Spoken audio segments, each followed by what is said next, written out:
नमस्कार, सुप्रभात। आप सभी दर्शकों का डीडी न्यूज पर स्वागत है। मैं हूं साइमा खान। सबसे पहले नजर हेडलाइंस पर।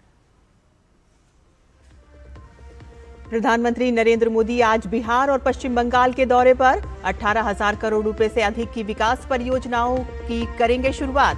जनसभा भी करेंगे संबोधित।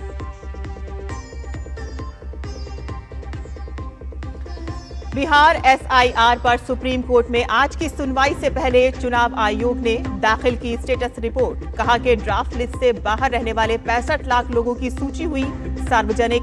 आधार कार्ड को भी दी गई मान्यता।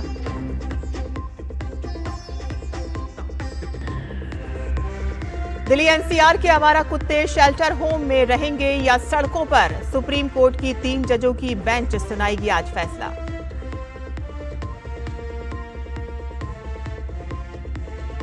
जीएसटी काउंसिल के मंत्री समूह ने 5% और 18% के 2 स्लैब जीएसटी के प्रस्ताव को दी मंजूर। अंतिम निर्णय के लिए अगले महीने होगी परिषद की बैठक।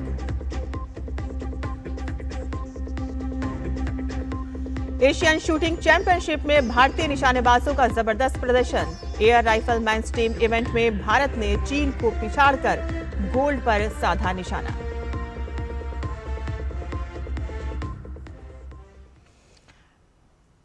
और अब समाचार विस्तार से। प्रधानमंत्री नरेंद्र मोदी आज बिहार में हजारों करोड़ रुपए की विकास परियोजनाओं की शुरुआत करेंगे और इसमें ओंटा सिमरिया पुल परियोजना का उद्घाटन शामिल है।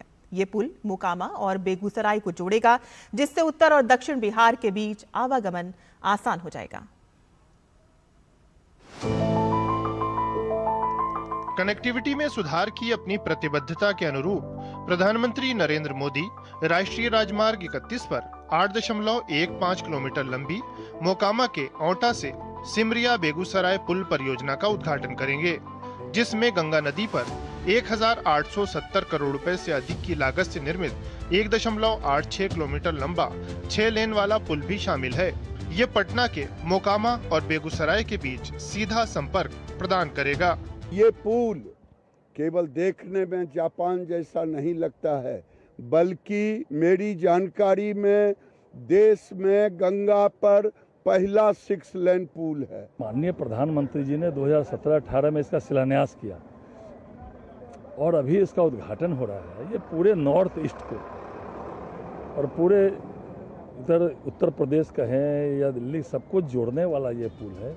ये पुल पुराने 2 लेन वाले जर्जर रेल सह सड़क पुल राजेंद्र सेतु के समानांतर बनाया गया है, जिसकी हालत खराब होने के कारण भारी वाहनों को अपना रास्ता बदलना पड़ता है। ये नया पुल उत्तर बिहार और दक्षिण बिहार के क्षेत्रों के बीच आवागमन करने वाले भारी वाहनों के लिए 100 किलोमीटर से अधिक की अतिरिक्त दूरी की यात्रा को कम करेगा। इससे क्षेत्र के अन्य हिस्सों में वाहनों को रास्ता बदलने के कारण लगने वाले ट्रैफिक जाम की समस्या को भी कम करने में मदद मिलेगी। बहुत फायदा है। पहले तो उस पर से जाते थे पुराना वाला ब्रिज से, तो जाम बहुत ज्यादा लगता था। अब तो हम लोग को इसमें अच्छा दिख रहा है सब कुछ। अब ही फायदा है कि अब सुविधा है कि आने जाने में सही है। काफी अच्छा लग रहा है और हम कहते हैं कि मोदी जी इसी तरह से हमारे बेगूसराय को कुछ देते जाएं। काफी अच्छा चीज दिए हैं बेगूसराय के लिए।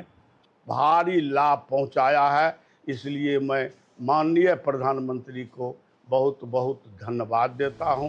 पुल के निर्माण से आसपास के क्षेत्रों, विशेषकर उत्तर बिहार में आर्थिक विकास को बढ़ावा मिलेगा, जो आवश्यक कच्चे माल की प्राप्ति के लिए दक्षिण बिहार और झारखंड पर निर्भर हैं। इससे प्रसिद्ध तीर्थ स्थल सिमरिया धाम तक बेहतर संपर्क सुविधा भी उपलब्ध होगी, जो प्रसिद्ध कवि स्वर्गीय रामधारी सिंह दिनकर की जन्म स्थली भी है। निश्चित तौर पर संत का जहाँ सुहागमन होता है, तो ये केवल प्रधानमंत्री ही नहीं, विशुद्ध संत भी, तो सर्वांगीण विकास यहाँ होना ही है।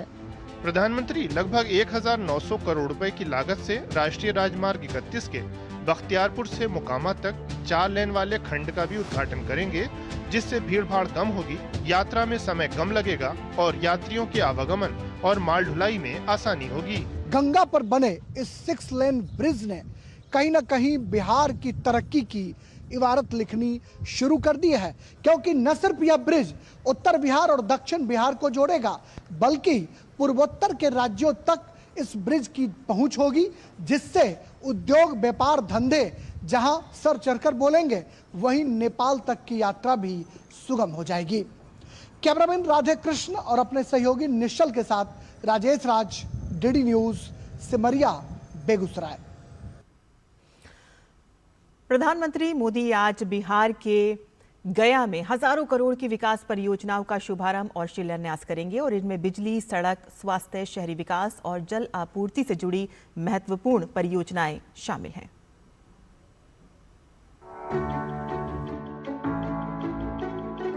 प्रधानमंत्री नरेंद्र मोदी बिहार के गयाजी पहुंचेंगे 13,000 करोड़ से अधिक की विकास परियोजनाओं के उपहार के साथ। राज्य में बिजली क्षेत्र से जुड़े इंफ्रा को मजबूत करते हुए PM Buxar thermal power plant का उद्घाटन करेंगे। इससे बिजली उत्पादन क्षमता में उल्लेखनीय वृद्धि होगी, जिससे बिजली की बढ़ती मांग के अनुसार आपूर्ति में मदद मिलेगी। बिहार की ऊर्जा आत्मनिर्भरता में बक्सर थर्मल पावर प्लांट को अहम माना जा रहा है। इससे राज्य को बड़े पैमाने पर लाभ होगा। 1320 मेगावाट की टोटल कैपेसिटी है और 660 के 2 यूनिट्स हैं।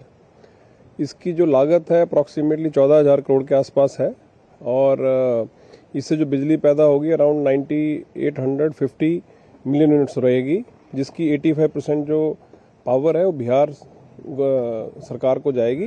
पीएम नई रेल सेवाओं का उपहार भी देने जा रहे हैं।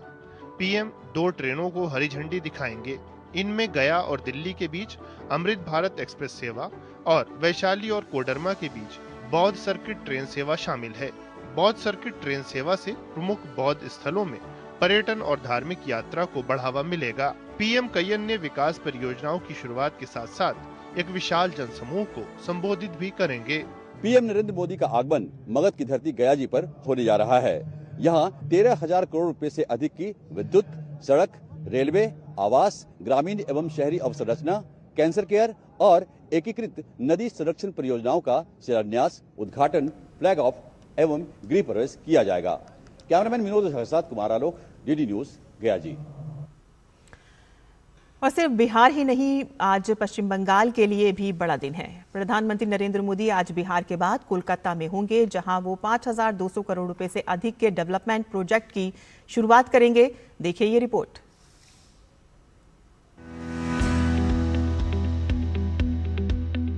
विश्व स्तरीय इंफ्रास्ट्रक्चर और विकसित शहरी संपर्क के प्रति अपनी प्रतिबद्धता के अनुरूप प्रधानमंत्री नरेंद्र मोदी शुक्रवार को कोलकाता में मेट्रो रेल परियोजना का उद्घाटन करेंगे। इस दौरान 13.61 किलोमीटर लंबे नवनिर्मित मेट्रो नेटवर्क का उद्घाटन किया जाएगा और इन मार्गों पर मेट्रो सेवाओं का शुभारंभ किया जाएगा। PM Modi Jessore road metro station जाएंगे, जहां वो जेसोर रोड से नुआपाड़ा जय हिंद विमान बंदर मेट्रो सेवा को हरी झंडी दिखाएंगे। इसके अलावा वीडियो कॉन्फ्रेंसिंग के माध्यम से वो सियालदा एस्प्लेनेड मेट्रो सेवा और बेलेघाटा हेमंत मुखोपाध्याय मेट्रो सेवा को भी हरी झंडी दिखाएंगे। वेस्ट बंगाल का अर्बन से जो लोग आते हैं दे आर वेरी हेल्पफुल। हम लोग तो ठीक है, चलिए पर्सनल कन्वीनियंस ऑटो वगैरह में निकल जाते हैं, लेकिन वो लोग जो आते हैं उसके लिए बहुत ही हेल्पफुल है, क्योंकि बहुत ही शॉर्ट टाइम भी ये लोग पहुंच जाएगा इधर से उधर। इधर से तो बस में जाना बहुत टाइम लगता है, अभी तो टाइम भी कम लगेगा। ये हम लोगों के लिए बहुत दिन का सपना है, और जो हो रहा है वो अच्छा हो रहा है और भी होगा सामने, इसलिए हम मोदी जी को बहुत बहुत धन्यवाद जनाता है। ये तो हम लोग का खूब शुभकामना है। मोदी जी आ रहे हैं, मेरा प्राइम मिनिस्टर आ रहे हैं, तो हम लोग को लिए खूब सुख बात है। प्रधानमंत्री नरेंद्र मोदी 5200 करोड़ की सौगातें देने आ रहे हैं, जिसमें रोड कनेक्टिविटी से लेकर मेट्रो परियोजना शामिल है। प्रधानमंत्री नरेंद्र मोदी का ये दौरा सिटी ऑफ जॉय को और भी आनंदमय बनाने वाला है।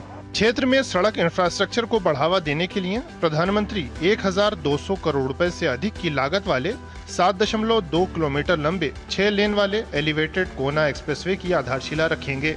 ये हावड़ा, आसपास के ग्रामीण इलाकों और कोलकाता के बीच कनेक्टिविटी को बढ़ाएगा। तापस भट्टाचार्य और निशांत राय के साथ ब्यूरो रिपोर्ट, डीडी न्यूज। और जीएसटी को तर्क संगत बनाने को लेकर हुई राज्यों के ग्रुप ऑफ मिनिस्टर्स की बैठक में केंद्र सरकार के टैक्स स्लैब की संख्या घटाने के प्रस्ताव को मंजूर कर लिया गया है। बिहार के उप मुख्यमंत्री सम्राट चौधरी के नेतृत्व वाली जीओएम के सामने ये प्रस्ताव पेश किया गया है। इसका उद्देश्य जीएसटी में मौजूदा टैक्स स्लैब को घटाकर 5% और 18% करना है। नए जीएसटी स्ट्रक्चर में 2 दरें मेरिट और स्टैंडर्ड होंगी। मेरिट में शामिल वस्तुओं और सेवाओं पर 5% का टैक्स लगेगा, तो वहीं स्टैंडर्ड में शामिल वस्तुओं और सेवाओं पर 18% का टैक्स लगेगा। और इसके अलावा सिन गुड्स पर 40% टैक्स का भी प्रावधान है। इनमें तंबाकू, सॉफ्ट ड्रिंक, फास्ट फूड और अन्य प्रकार के टैक्स शामिल हैं। सिफारिशों पर अंतिम निर्णय जीएसटी परिषद द्वारा सितंबर में होने वाली अपनी अगली बैठक में लिया जाएगा। बिहार में एसआईआर को चुनौती देने वाली याचिकाओं पर आज सुप्रीम कोर्ट में महत्वपूर्ण सुनवाई है। और इससे पहले पिछले हफ्ते लगातार 3 दिन लगातार सुनवाई के बाद अदालत ने एक अंतरिम आदेश दिया था, जिसमें कहा गया कि निर्वाचन आयोग उन 65 लाख लोगों की लिस्ट जारी करे जिन्हें ड्राफ्ट वोटर लिस्ट में जगह नहीं दी गई। और साथ ही ये भी कहा कि वोटर लिस्ट में शामिल होने के लिए आधार कार्ड को भी मान्य किया जाए। चुनाव आयोग को ये काम 19 अगस्त शाम 5 बजे तक पूरा करने के लिए कहा गया। और इसके बाद आयोग ने अदालत के आदेश का पालन करते हुए दोनों बिंदुओं पर काम शुरू किया और समय से पहले 65 लाख लोगों की सूची सार्वजनिक कर दी। जस्टिस सूर्यकांत और जस्टिस जॉय माल्या बागची की बेंच में ये मामला चल रहा है। और बिहार में हुए मतदाता सूची के गहन पुनरीक्षण मामले पर आज की सुनवाई से पहले निर्वाचन आयोग ने कल सुप्रीम कोर्ट में एक स्टेटस रिपोर्ट दाखिल की है, जिसमें कहा गया है कि आयोग ने अदालत के सभी निर्देशों का पालन कर दिया है। आयोग ने जानकारी दी है कि ड्राफ्ट वोटर लिस्ट में शामिल नहीं किए गए 65 लाख वोटरों की बुधवार लिस्ट वेबसाइट पर बूथवार लिस्ट वेबसाइट पर डाल दी गई है और सभी 38 जिला निर्वाचन अधिकारी की वेबसाइट पर यह लिस्ट डाली गई है और सभी अधिकारियों से इस बारे में रिपोर्ट भी मिल गई है। ड्राफ्ट वोटर लिस्ट में शामिल नहीं किए गए लोगों की लिस्ट पंचायत भवन, बीडीओ के दफ्तर के डिस्प्ले बोर्ड पर पोस्ट की गई है। लिस्ट में उन कारणों का भी उल्लेख किया गया है जिनके चलते लोगों को नाम ड्राफ्ट वोटर लिस्ट में शामिल नहीं किया गया, और जैसे कि वोटर की मौत होना, डुप्लीकेट एंट्री या आवास बदलने की वजह से। आयोग की ओर से इस सूचना का प्रचार प्रसार किया गया है कि ऐसे लिस्ट पब्लिश की जा रही है। इलेक्ट्रॉनिक्स मीडिया, खबरों, सोशल मीडिया के जरिए ये जानकारी दी गई है। पब्लिक नोटिस में इस बात की भी जानकारी दी गई है कि लिस्ट में छूट गए लोग आधार कार्ड के साथ भी अपना दावा कर सकते हैं। दिल्ली एनसीआर से आवारा कुत्तों को हटाया जाएगा या नहीं, ये मुद्दा आजकल चर्चा का विषय है और आज का दिन काफी महत्वपूर्ण माना जा रहा है, क्योंकि इसे लेकर सुप्रीम कोर्ट आज कोई बड़ा फैसला सुना सकता है। और इससे पहले कोर्ट ने पिछले हफ्ते दिए गए आदेश में कहा था कि सड़क पर घूमने वाले आवारा कुत्तों के लिए अलग से शेल्टर होम बनाया जाए, लेकिन कोर्ट के इस आदेश के खिलाफ कई याचिकाएं दाखिल की गईं और मांग की गई कि कोर्ट अपने इस फैसले को वापस ले। सुनवाई के दौरान सॉलिसिटर जनरल तुषार मेहता ने बताया था कि 2024 में लगभग 37.15 लाख डॉग बाइट्स के मामले दर्ज हुए हैं, यानी कि प्रतिदिन करीब 10,000। कोर्ट में लोगों की बढ़ती याचिकाओं को देखते हुए सुप्रीम कोर्ट ने इस मामले की सुनवाई के लिए 3 जजों की एक नई बेंच का गठन किया। कोर्ट ने पिछली सुनवाई में डॉग बाइट और रैबीज की बढ़ती घटनाओं पर चिंता जताई थी।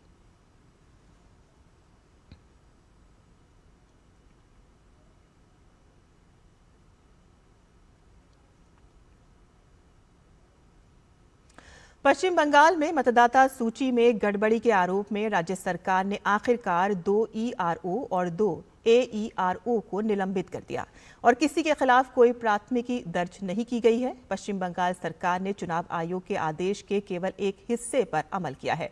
हालांकि चुनाव आयोग के पूरे आदेश का पालन करने की 21 तारीख आखिरी थी।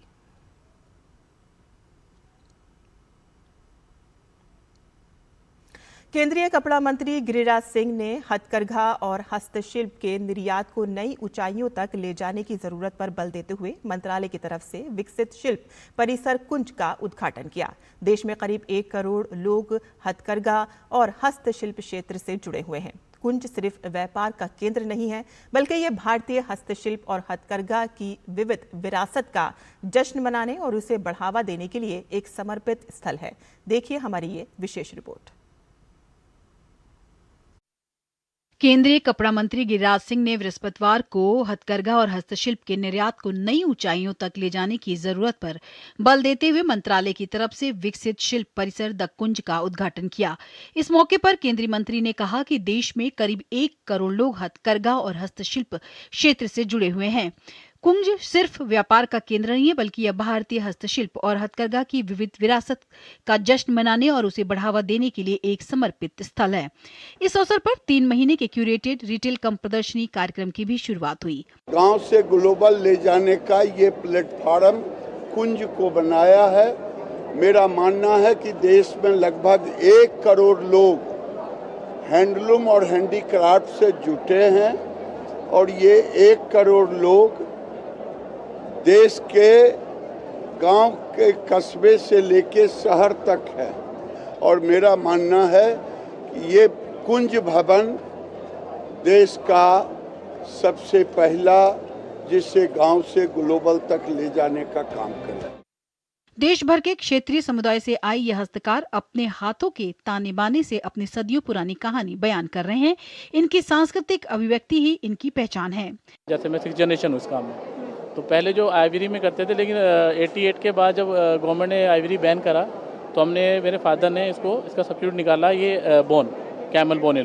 तो उसको एक जैसे इस शेप में आती है कटिंग, तो एक चीज़ ला के हम छोटे छोटे पीसेस में उनको काटते हैं, ठीक है। उसके बाद जो लकड़ी का हम एक पीस लेते हैं, जैसे चेयर हो गया, टेबल हो गई, कोई अलमीरा हो गई, कोई डोर हो गया, तो उस पर पहले स्केच करते हैं पेन से, है ना। उसको स्केच करने के बाद फिर हम लोग उसको ड्राइंग करते हैं, मतलब बनाते हैं उसको कैसे फूल पत्ती करनी है माइंड में रख के। फिर उसके बाद ये बोन एक खोद कर उसको फिल किया जाता है, उसको डिजाइन दिया जाता है, आकार दिया जाता है। कुंज की परिकल्पना भारतीय हस्तशिल्प और हथकरघा की विविध धरोहर को प्रदर्शित करने और बढ़ावा देने के लिए एक सांस्कृतिक एवं खुदरा गंतव्य के रूप में की गई है। तन्वी तनेजा की रिपोर्ट, टीटी न्यूज। और यहाँ बुलेटिन में हम रुकते हैं एक छोटे से ब्रेक के लिए। हम जल्द हाजिर होंगे, आप देखते रहिए टीटी न्यूज। सब आ गए? हाँ दादाजी, सब आ गए, लेकिन स्वाद नहीं आया। अब आया असली स्वाद। हाँ, अब आया स्वाद। जब स्वाद के पड़े हो लाले तो MDH का चंकी चाट मसाला डालें। MDH का चंकी चाट मसाला। MDH। फिर ये डुगडुगी गई कहाँ? पापा के साथ साथ सारे सपने भी चले गए, पर अपने बच्चों के सपनों के साथ ऐसा कुछ नहीं होने देना। वो कैसे? पहले से लाइफ इंश्योरेंस का टर्म प्लान ले रखा है। बड़े भैया, सपनों को रखो सुरक्षित टर्म प्लान के साथ, सबसे पहले लाइफ इंश्योरेंस। ब्रेक के बाद आपका फिर से स्वागत है।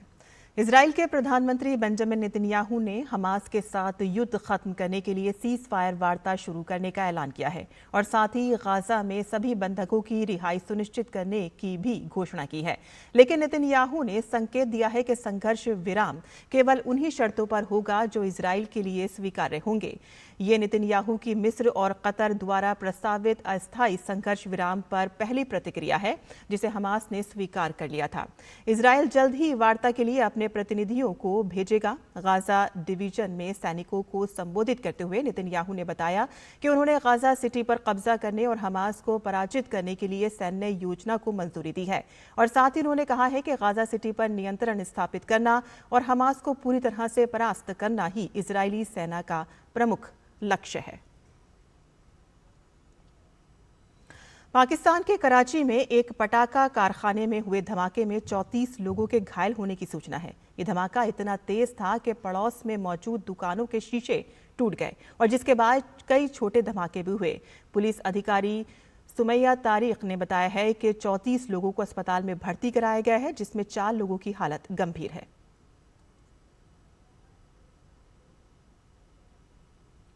मोबाइल फोन की फॉरेंसिक जांच को आसान करने के लिए आईआईटी कानपुर के स्टार्टअप इंक्यूबेशन सेंटर के सहयोग से चित्रगुप्त मोबाइल फॉरेंसिक स्वीट तैयार किया गया है। ये कॉम्पैक्ट मशीन मोबाइल की फॉरेंसिक जांच और डिजिटल डाटा हासिल करने को काफी आसान कर देगी, जिससे इसमें लगने वाला समय तो बचेगा ही और साथ ही कानूनी प्रक्रिया भी तेज हो सकेगी। इसका जायजा लिया हमारे संवाददाता अजीत द्विवेदी ने। आंकड़े बताते हैं कि 90% से ज़्यादा जो क्राइम होता है उसमें मोबाइल का इन्वॉल्वमेंट होता है और मोबाइल के द्वारा ही कई सारे जो क्राइम होते हैं उनको सॉल्व किया जाता है। कई सारे सूत्र जो है वो मोबाइल फ़ोन से मिलते हैं, लेकिन मोबाइल फ़ोन को स्कैन करना, उनकी जो है उनको फोरेंसिक लैब तक पहुंचाना और वहां से पूरा डेटा रिट्रीव करना, जांच करना एक लंबी प्रोसेस होता है। इसी समस्या को हल करने के लिए फोरेंसिक साइंस यूनिवर्सिटी गांधीनगर के रुचित सोनी जो है उन्होंने इस तरीके का एक जो है हम कह सकते हैं चित्रगुप्त मोबाइल फोरेंसिक सूट जो है वो तैयार किया है और जो कि फोरेंसिक साइबरटेक इनकी कंपनी है जिसके माध्यम से उन्होंने इसको बनाया है और इसको आईआईटी कानपुर का जो इंक्यूबेशन सेंटर है स्टार्टअप का उसकी मदद से इसको तैयार किया गया है, जो कि एक कॉम्पैक्ट डिवाइस है और इसके माध्यम से मोबाइल का जो डेटा है, मोबाइल की जो फोरेंसिक जाँच है उसको आसानी से किया जा सकता है। रुचित सोनी जी वो बताएंगे किस तरीके से ये काम करता है, क्या कॉन्सेप्ट है इसके पीछे। The problem statement given by the I4C Indian cyber crime coordination centre MHA। सो उनके जो प्रॉब्लम स्टेटमेंट जो थे कि जो मोबाइल फ़ोन जो है 90% क्राइम्स में यूज़ होता है, but the delays in the justice, so we have built one product the Chitragupta mobile forensic suite. ये क्राइम सीन में भी पोर्टेबल ऐसा एक सूट बनाया हुआ है कि क्राइम सीन में भी उसको लेके जा सकते हैं।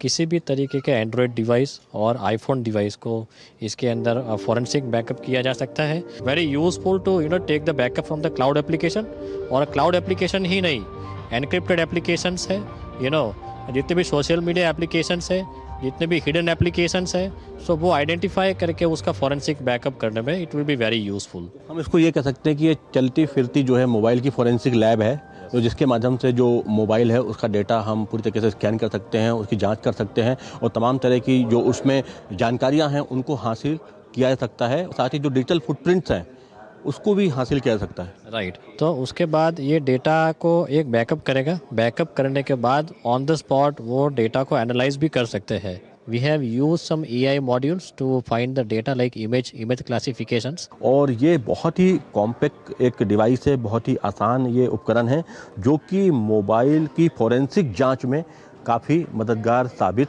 होगा। यंग टैलेंट हैं जो लगातार आ रहे हैं, वो कई ऐसे स्टार्टअप लेके आ रहे हैं जो कि कई बड़ी समस्याओं को बहुत ही छोटे से लेवल पे सॉल्व कर रहे हैं। ऐसा ही ये स्टार्टअप जो है यहाँ पर मोबाइल फोरेंसिक जो है वो स्वीट है। कैमरामैन आशीष के साथ अजीत द्विवेदी, DD न्यूज़, दिल्ली। फरीदाबाद स्थित अमृता अस्पताल ने 1 साल से भी कम समय में 100 से ज्यादा रोबोटिक ज्वाइंट रिप्लेसमेंट सर्जरी की। फरीदाबाद शहर में ये पहला ऐसा अस्पताल है जहां कूल्हे और घुटने के लिए एडवांस रोबोटिक सर्जरी की सुविधा उपलब्ध है। पेश है ये खास रिपोर्ट। फरीदाबाद के अमृता अस्पताल ने महज 1 साल के भीतर 100 से अधिक रोबोटिक जॉइंट रिप्लेसमेंट सर्जरी पूरी कर एक अहम मुकाम हासिल किया है। इस अस्पताल में विश्व प्रसिद्ध मैको रोबोटिक सिस्टम की शुरुआत सितंबर 2024 में की गई थी और आज ये अस्पताल फरीदाबाद का पहला ऐसा मेडिकल सेंटर बन गया है जो टोटल नी और टोटल हिप रिप्लेसमेंट जैसी अत्याधुनिक रोबोटिक तकनीक के जरिए सर्जरी करता है।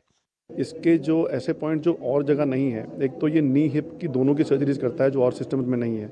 इसके अंदर हैप्टिक बाउंड्री नाम का एक टेक्नोलॉजी है जिससे आप टिश्यूज़ को एक्सेसिव नहीं काटते, आप कंट्रोल कर लेते हो मुझे कितना टिश्यू काटना है। तो जो प्लान है वही एग्जीक्यूट होता है। ज़्यादा इंजरी ना होने की वजह से पोस्ट सर्जरी का पेन कम हो जाता है, रिकवरी फास्टर है।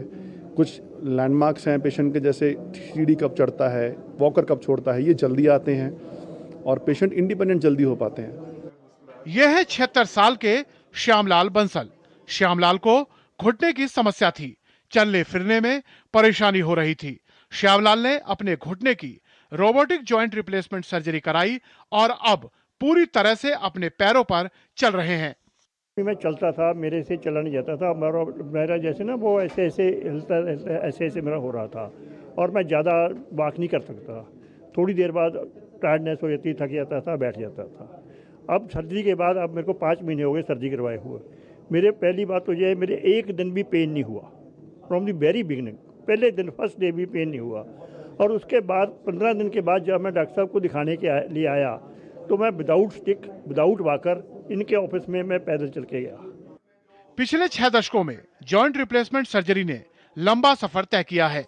साधारण इम्प्लांट डिजाइन से लेकर 1990 के दशक की कंप्यूटर असिस्टेड सर्जरी तक, और अब रोबोटिक्स, जिसने पूरी दुनिया में नया स्वर्णिम मानक स्थापित किया है। विशेषज्ञ डॉक्टरों की टीम के बदौलत अस्पताल ने न सिर्फ ये तकनीक शुरू की, बल्कि फरीदाबाद में पहली बार मैको रोबोटिक असिस्टेड नी और हिप रिप्लेसमेंट भी किया। इस तरह के अत्याधुनिक टेक्नोलॉजी के जरिए श्यामलाल जैसे मरीज अपने पैरों पर खड़े होकर अपने जीवन को खुशहाल बना रहे हैं। फरीदाबाद से डीडी न्यूज के लिए नितेंद्र सिंह की रिपोर्ट। और खेल की खबरों में कजाकिस्तान में चल रही एशियन शूटिंग चैंपियनशिप में भारतीय निशानेबाजों का दमदार प्रदर्शन देखने को मिला। गुरुवार को 10 metre air rifle men's team event में भारत के रुद्राक्ष पाटिल, अर्जुन बबूता और किरण जाधव की तिगड़ी ने अचूक निशाना लगाते हुए स्पर्धा का स्वर्ण पदक अपने नाम किया। भारतीय तिगड़ी ने ये कामयाबी चीन को हराकर हासिल की। रुद्राक्ष बबूता और जाधव की तिगड़ी ने 1892.5 का स्कोर किया। स्पर्धा का रजत पदक चीन, जबकि कांस्य पदक दक्षिण कोरिया के नाम रहा। और इसी के साथ ही हमारा ये बुलेटिन यहीं खत्म होता है। आगे आप देख सकते हैं नया सवेरा। देखते रहिए डीडी न्यूज। नमस्कार।